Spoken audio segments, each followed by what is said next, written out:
Refuzimi për organizimin e provimit të jurisprudencës në gjuhën shqipe nuk është vetëm shkelje administrative.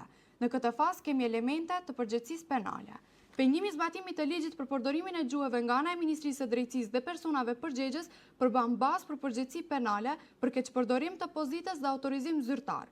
Sipas kodit penal, kur një zyrtar publik me vetdije nuk zbaton ligjin dhe u mohon qytetarëve një të drejtë të garantuar. Gjithashtu, mosveprimi i qëllimshëm për zbatimin e ligjit dhe krijimi i praktikës përjashtuese ndaj gjuhës shqipe përmban elemente të moskryerjes së detyrës zyrtare, kur një organ shtetëror refuzon të veprojë dhe pse ka detyrim ligjor të qartë.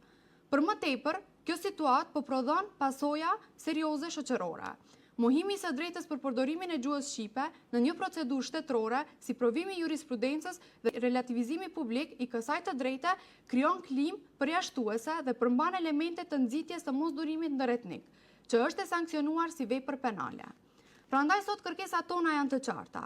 Kërkojmë nga Inspektorati për përdorimin e gjuhave që menjëherë të konstatoj shkelje dhe të iniciojë procedura për kundërvajtje ndaj Ministrisë së Drejtësisë dhe personave përgjegjës.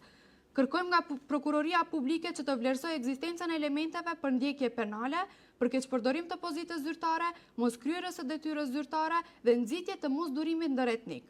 Kërkojmë përgjegjësi personale nga Ministri i Drejtësisë për çdo vendim ose mosveprim që pengon zbatimin e ligjit.